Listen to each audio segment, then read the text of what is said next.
This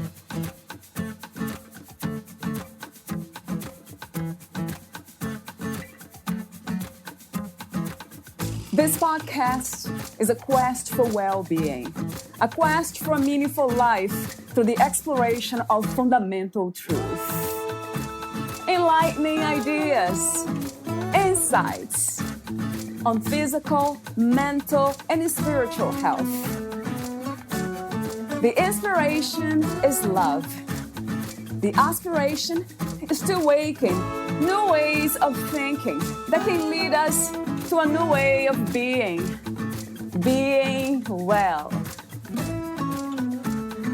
Welcome to Body, Mind, and Soul Healing Conversations.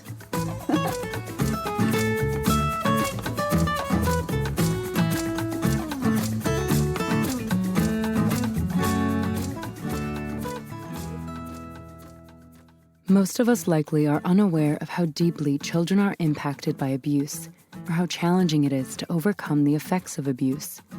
Aisha Shael gives us an inside look at the courage of an incest and ritual abuse survivor.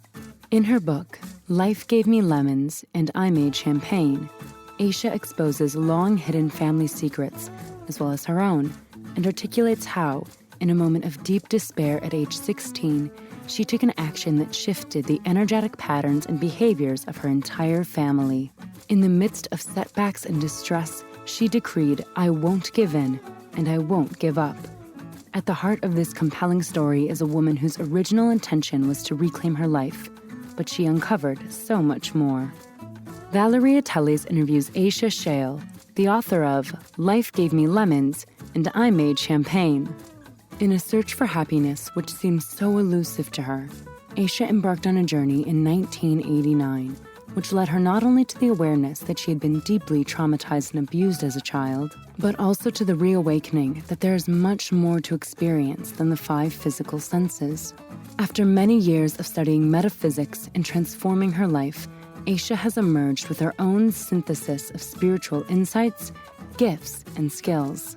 She now offers the wisdom and the expertise that she has gained through her journey to help others accelerate their own transformation. Although she is certified as a holistic coach and Reiki master, her natural abilities lie beyond the realm of those designations. For those who are ready, she serves as a clear channel for ascended spiritual beings to speak through her, and for healing energies to flow through her, so that individual consciousness can be elevated to higher frequencies.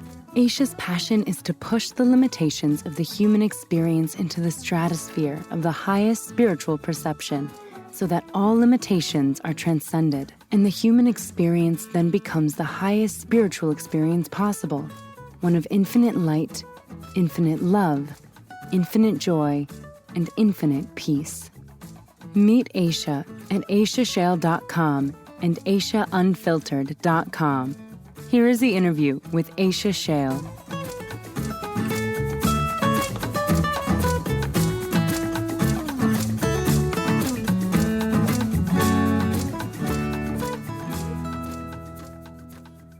In your own words, who is Aisha Shael? In my own words, I would start first by saying I am an individuated spirit which has been created by Source or God, whatever we call that infinite intelligence. And from there, I have come into this human form called Aisha. And as Aisha, I have an understanding from the spiritual perspective that I came here for divine purpose, to bring healing into my family of origin, and that's been completed, and I'm moving forward now into serving based on my own life experiences, serving others. So how did you come to these understandings, Aisha, about yourself and life? It has taken me quite a long time.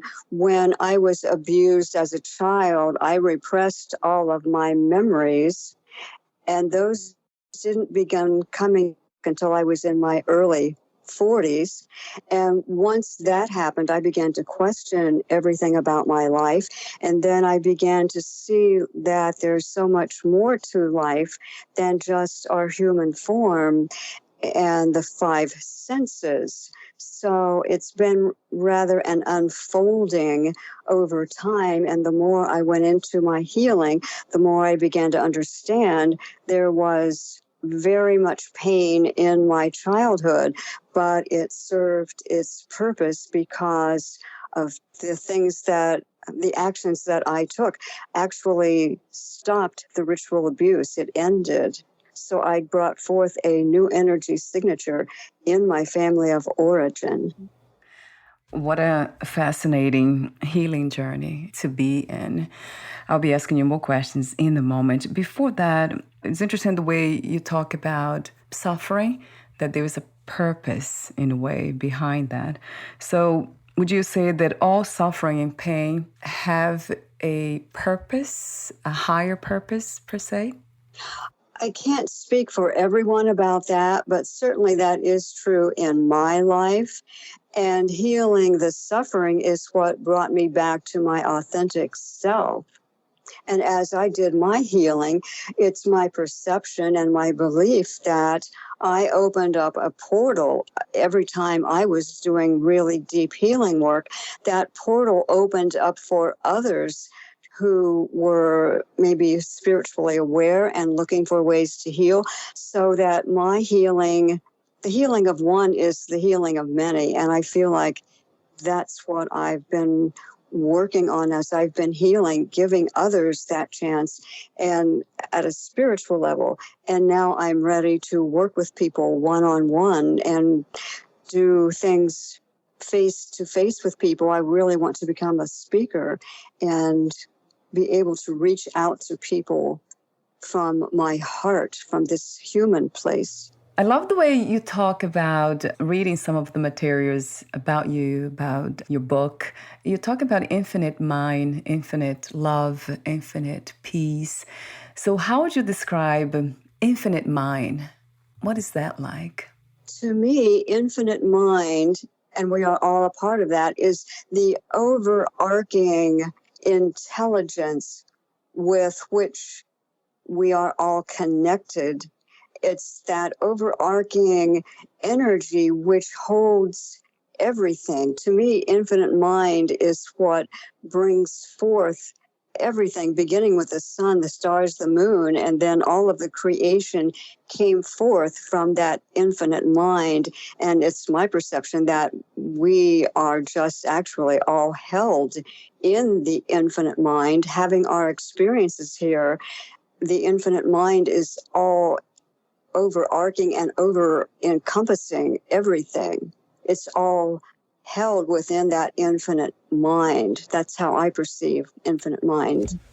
Would you say that has something to do with the term that we often use, oneness?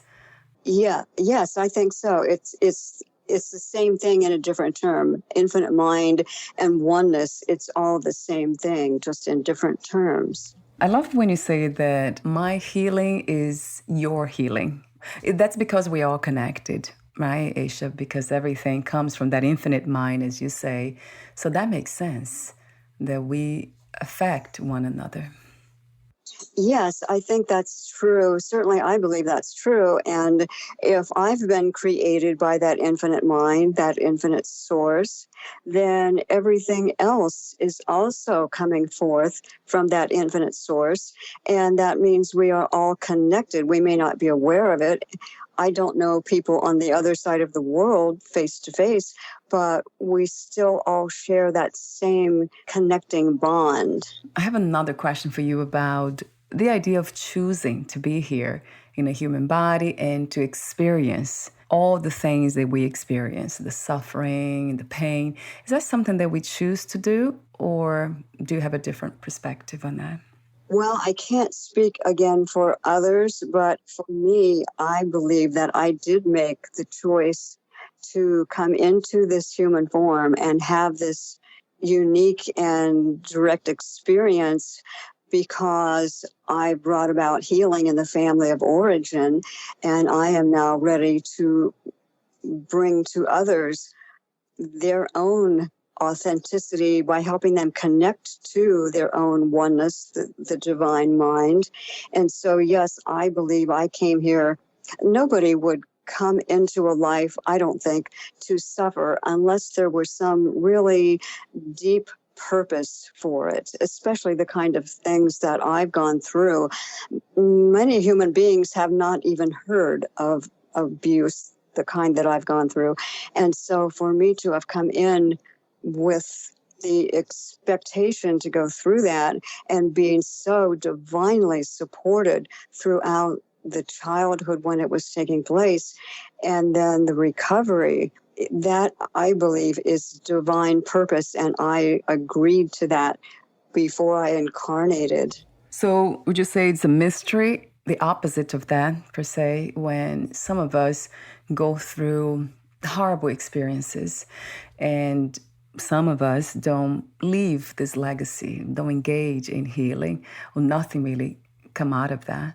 So if you could talk to me for a moment about that, of course, from your perspective. I believe that sometimes people go through suffering and they somehow lose track of their individual connection to Source, and they don't really reach out for the help. They don't have a framework in their mind somehow that allows them to move beyond the energies of suffering, the thoughts of it, and they don't reach beyond that to what is available to help them heal. Does that make sense? It does, yeah, it really does. It seems like you believe that we can change. We can choose to come here and suffer with a purpose, and then we might choose not to do that, not to, let's say, fulfill that purpose. Is that something that could happen? Yes, I think you're right. I think it could be either way. We come here to do the suffering and then we heal from it. Or maybe there is some purpose for an individuated spirit to come and do the suffering and never move out of it. Maybe there is some divine purpose in that too, for the individual spirit as well as the infinite one. I really love this idea of choice, having choices and being able to be flexible with it too, changing whenever we can. I mean, it has to do with flexibility and with openness. But at the same time, for some reason, it comes to me that there is no such a thing as control or trying to lead the experiences here in a human form, as you call it. Because I do believe that there's this infinite intelligence that I call life itself that's just doing what it does. Like we are nature, not apart from nature. So it just does what it does. But that's such a beautiful dance that sometimes is really not something that we can explain away or rationalize. Yes, I agree with what you're saying. And I believe, it's my perception, that we come here and we are given free will so that we have choice and we can choose to move with the flow of life and be in concert with that, or we can maybe choose to stay in suffering. It comes down to our individual choice. And with that in mind, if we can hold that, then it's unconditional love, isn't it? Unconditional wholeness, unconditional beingness. Because we can do so many things. We can go in any direction, and that's okay. I mean, it seems to be okay. It might not be okay in the end. Yes, I agree with that. I would say for me that going into that state of unconditional love and just living that way, that is for me a state of perfection. Being in that state of unconditional love, for me, that's just living perfectly. What is your idea of balance? Is that something, a destination to get? It's more like, to me, balance is being heart-centered and focusing on my heart for guidance. And when I do that, then everything else just seems to fall into place. And then, the emotional, physical, mental, spiritual everything just comes into a nice place of wholeness. So to me, balance is wholeness.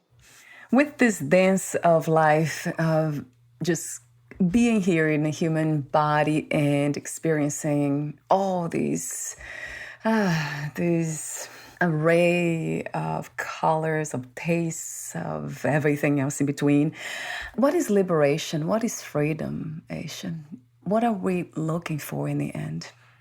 I guess maybe that would be an individual thing, what each individual desires to accomplish or achieve. For me, liberation is moving beyond all of that old pain and suffering and being free to be who I am. When it comes to healing, what are the signs for some of us, not speaking from that place of, let's say, spiritual teachings, becoming a spiritual teacher like yourself, but what are the signs for most of us that we are becoming healed, per se? If I may, I would like to start back a step and say the first sign of healing, at least in my life, was that I was not happy. I knew that. And I kept thinking, well, someday I will be happy.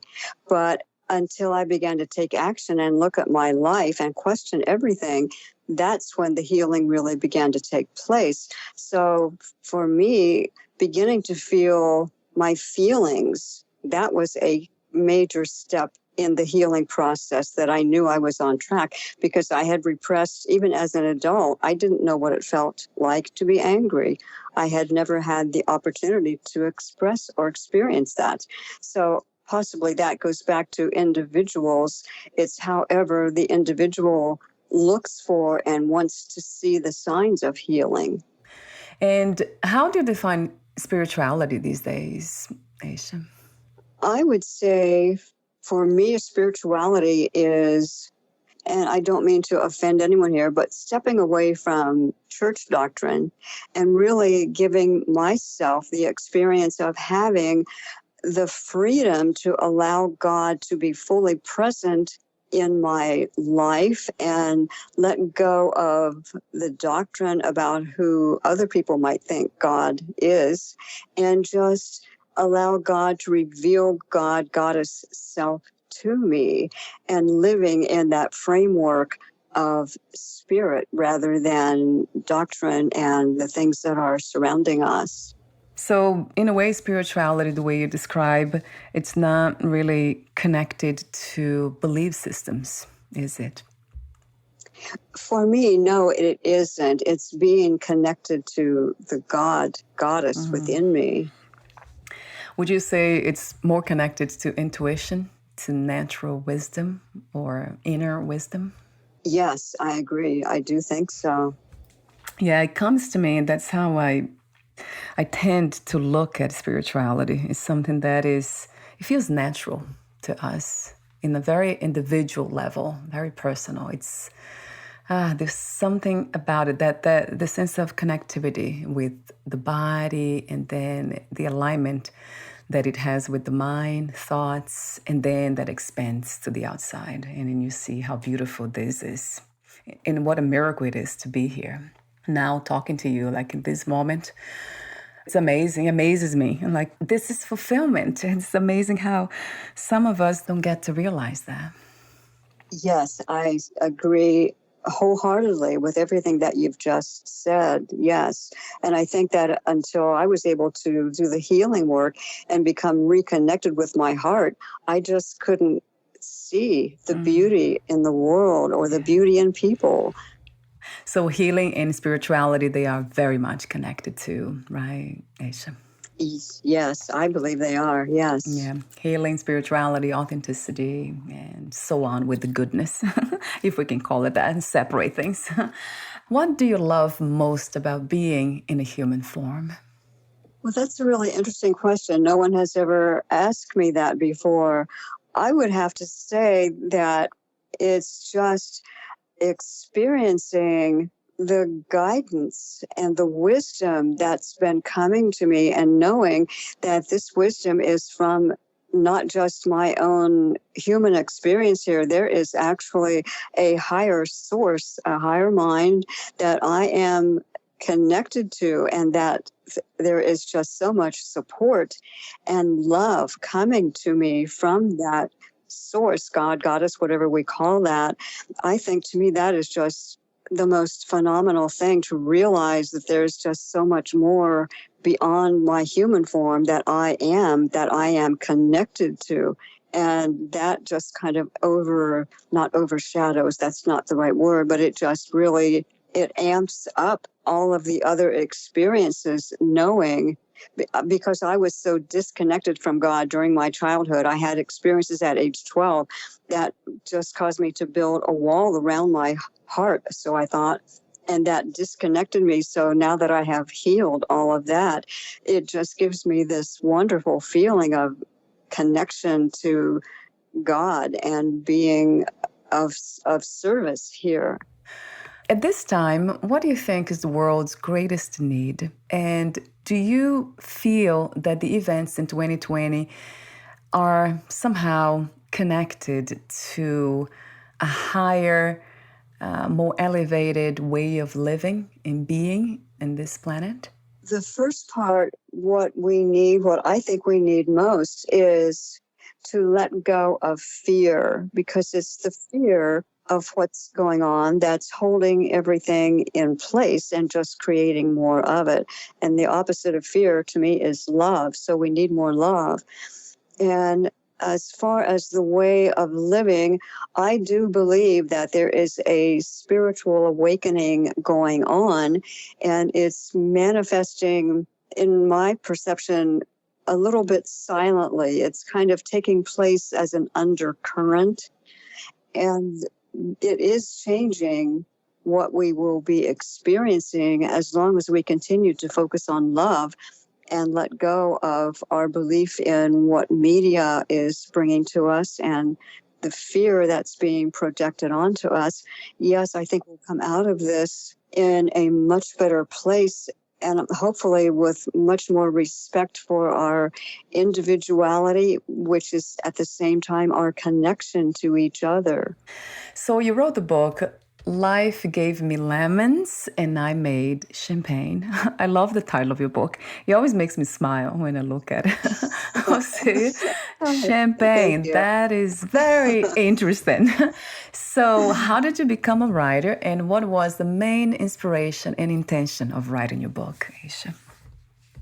I had never written anything before, so I became a writer because I was guided to put down on paper the things I had experienced and my journey through that healing process. And there were two reasons for writing the book. One was to actually get out in print the things that I experienced, to bring to light to the world that which I had experienced, because in doing so, I brought out of the darkness the abuse and everything that was going on in my family. And once you bring it out into the light, then there's healing. And so the purpose of the book the second purpose was to anchor in all of that healing work that I did in my family of origin, because bringing it into print really anchored the new energy signature which came forth based on the experiences that I had and what I brought into that family of origin. So if you could disclose some of your story of your healing and spiritual journey, that would be wonderful, Aisha, for the audience. I think what really came out of my healing experience and what I really value most, and it's hard to put a value on it because it's all valuable, but what I really appreciate most was letting go of everything that was not me and coming back into my own spiritual self. And what really was maybe the highlight, I was asking God, will you please show me who I really am? Because I was surrounded by all of the energies of the abuse and all of the things projected onto me. And I'd gotten to a point where I didn't really know who I was, other than what had been projected onto me. So I was asking God, please show me, who am I? And so I had this experience one night. I went to bed and I got awake in the middle of the night, and there was this shimmering presence in the room. And it was it looked kind of like a tunic. And there was no head, no body, nothing like that, just this presence. And it was in this distinct form. And so I knew there was something familiar about it. And the next day I went to my coach and I said, I had this experience. I really want to know what this is. And as he was doing the muscle testing, I already knew, even before he confirmed it. I saw my own energy, my own essence. God answered my prayer and showed me who I really am. I was thinking in terms of personality. God, am I this? Am I that? And God really brought to me my own essence and showed me who I really am at my core. Do you believe that everything is energy? I do, yes. And I see that and believe it even more and more and more. Yes. I've even seen trees vibrate. Oh, yeah, right. Especially in nature, it's so, wow, that's so clear. To me, it is too. Yeah, I can sense that, feel the energy. So when it comes to energy, it kind of surprised me that we are able to contract the energy to this idea of I, of the me, especially when we talk about wounds and all the belief systems that we have adopted. It kind of makes sense, but it's really amazing because energy is free and it's boundless, it's open. Amazes me that we can do that as individual wholeness. We are able to hold on to the energies and make something else out of it, make something very small, actually. Do you want to make a comment, Aisha Nana, if I could? Yes, that's very clear, and I agree. And to me, that's what transformation is all about, changing and shifting the energy from something that we don't want into something that we do want. Yeah, so it's a shift. And that's another question that I usually ask myself and others here on the podcast. Is it possible to navigate this reality without any belief systems, without holding on to stories and ideas of who we are, in that sense of individuality and separation? There may be some people who are able to do that. For me, that wasn't possible because of my life experiences. And it seems like as children, we are so molded by parents, well-meaning parents and society and churches, and that becomes a part of our reality. And we just remain with that unless we choose to question our life and ask, well, is that true for me? And that is, for me, that was questioning everything that I'd gone through and my beliefs and where did this all come from. That was what brought me to healing. So I think that it comes back to the transformation thing, letting go of what I don't want and embracing what I do want. And that sounds very much like another choice that's coming from the separated self, to be free, from suffering and pain, right? So you are a personal transformation specialist and holistic coach. What is it like to work with you, Aisha? Online, offline, groups? How does it work? I'm offering one-on-one sessions. People can sign up on my website for sessions with me, half an hour or an hour. And I can do that by phone, or we can do it by Zoom, whichever works best. I'm really wanting to offer to the clients whatever is going to work best for them. I offer different types of modalities, the spiritual coaching for those who want a more grounded approach, for people who really are looking to get into a spiritual practice. I can channel Metatron and I channel the energies of Mary Magdalene, so we can bring that into the session.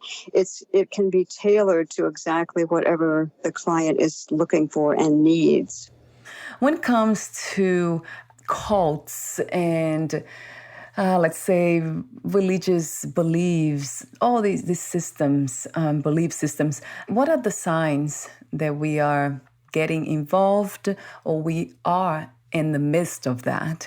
What is your message for those who who are looking for a group to belong to, but they are not able to discern? I was born into a family where the cult was already present, so I don't really have any knowledge of what it would be like to be discerning among groups other than following the heart. To me, that heart connection will always guide us. And if we're looking at groups and something just doesn't feel right, like the entire COVID thing did not feel right to me from the get-go, we are guided. And I believe that when we ask for help in discerning something, it will come to us through the heart. So for me, I was already enmeshed in the cult, and it was up to me to begin to question that. That was how I was able to release myself from the cult.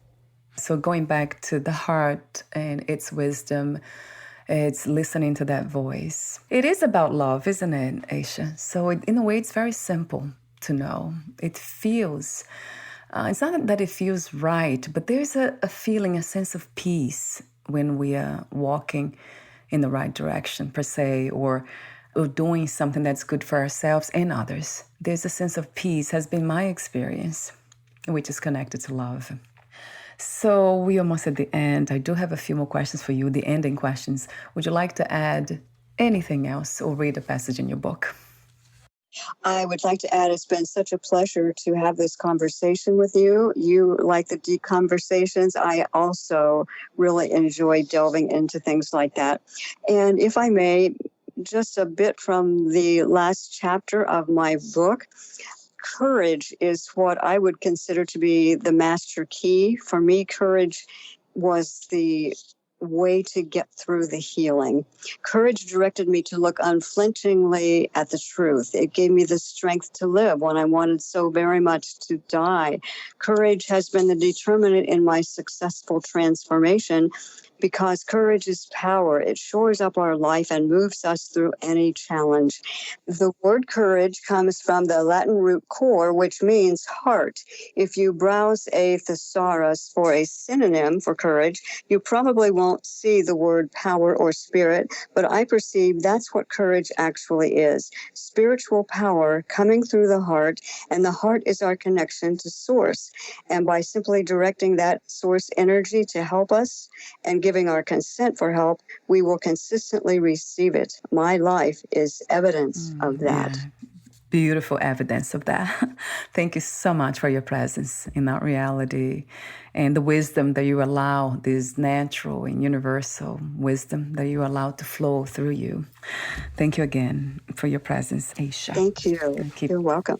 What was the hardest lesson to learn about yourself and life as of today? The hardest lesson I think I've had to learn is that my egoic mind has been very powerful in keeping me anchored in suffering. And it's been a real challenge to overcome that and bring my ego into a place of light and love. Not that it's completely there yet, but certainly on its way. And I think that's been, for me, the most challenging thing, to accept that my ego has had so much control over my life, over my heart. I think we all can relate to that at some level, for sure. And another question, so I have 3 more questions. What is another word for healing? Another word for healing for me would be transformation, coming back to that word again. And transformation is very different than change, right, Aisha? It's not the same thing, is it? I think it's different. For me, change is more like making a change in the human life that we're, moving to a new house. But transformation is changing energy, shifting energy. Yes, that resonates. And my last question is, what are 3 things you wish everyone to experience before they lose the body, before we die? Their authentic connection to source and the joy and the love that brings, and being able to express themselves fully and being able to just be joyful. Thank you so much again. And before we say goodbye, where can we find more information about you, your books, products, services, and future projects? You can go to my website. It's my first and last name, Aisha, Aisha, Shael, SHAEL.com. And the information that you need to reach me, you can reach me through my contact form there. And I'm offering a consultation, 10-minute consultation to anyone who has questions before they actually sign up for something. And there is a new blog I've started. It's called Aisha Unfiltered. It's AISHAUNFILTERED.com. And I'm going to be bringing forth some new ideas. I'm being guided by Source to bring forth some new thoughts. So that would be another place where you could touch base. Wonderful. I'll have those 2 links on your podcast profile. Thank you so much again, Aisha, and we'll talk soon. You're welcome. Thank you. Thank you. Bye.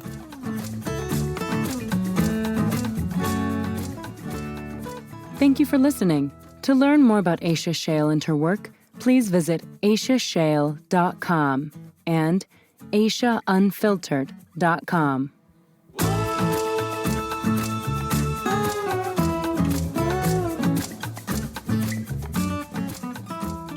To learn more about this podcast, please visit fitforjoy.org/podcast. Thank you again for listening, and bye for now.